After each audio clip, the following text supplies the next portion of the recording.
Bonjour, nous sommes ici aujourd'hui pour parler d'une vérité, la vérité sur la complexité du monde qui nous entoure, la complexité qui nous permet de voir que la relation entre les marques, leurs consommateurs, leur public sont de plus en plus larges et de plus en plus dynamiques. La raison pour laquelle la complexité aujourd'hui est un fait, c'est que nous sommes dans un monde où nous avons à faire face à la digitalisation, à l'interaction des publics quasiment en real time, à des attentes de personnalisation, à des attentes d'utilité. Et donc aujourd'hui, toute communication dans nos métiers finalement s'apparente à un début de relation. Et cette relation, il faut qu'elle soit utile pour les gens, qu'elle soit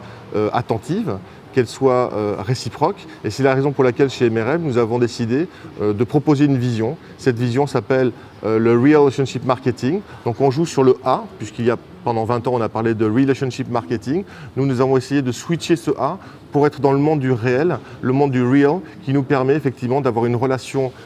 adulte, une relation réciproque, et de mettre finalement toutes les marques et les services sur lesquels nous travaillons au centre d'une pensée unique qui est arrêtons d'être dans une logique d'émetteur, basculons dans une logique de consumer-centric. Les conséquences du real, c'est qu'il faut, en tant qu'agence, être encore plus exigeant sur la compréhension quanti et quali des publics qui nous intéressent. C'est la raison pour laquelle nous avons lourdement investi en planning au cours de l'année précédente, que nous avons des approches qui touchent à la sémio, à l'interaction des cibles, à la compréhension du comportement, et que donc nous sommes dans une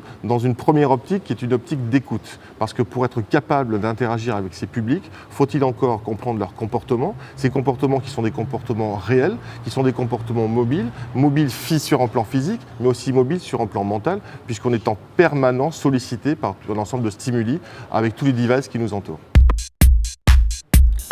Alors, être real, c'est un exercice qui nous oblige à mettre toute notre énergie et notre attention autour de deux termes simples que sont l'utilité et la simplicité.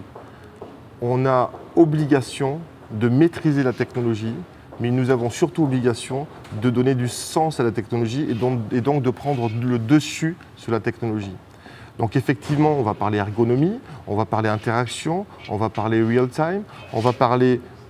projection, on va parler analyse data, mais le tout doit se faire au service, et c'est ça qui est important, non pas au service de l'émetteur parce qu'il a un calendrier de plan d'action commercial ou de business, il doit se faire au service d'une personne et de son agenda personnel.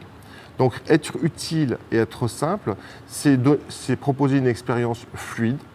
sur tous les médias qui permettent aux consommateurs et aux shoppers de trouver ce qu'il a envie de trouver, où il a envie de le trouver de manière fluide et au moment où il a envie de le trouver, de capturer cette volonté, de l'identifier et pour la marque, d'identifier en termes de data un comportement, d'identifier en termes de data un acte d'achat et de pouvoir travailler à la fois sur l'individu et à la fois sur l'ensemble des publics qui sont des publics qui vont au final constituer le business de la marque. Être real nous oblige à donner du sens et de la valeur à chaque initiative, à chaque interaction, à chaque friction entre une marque et ses publics. Et chez MRM, nous attachons une importance toute particulière sur un plan créatif, sur un plan stratégique, sur un plan technologique, à être au top en termes d'interaction et à être au top en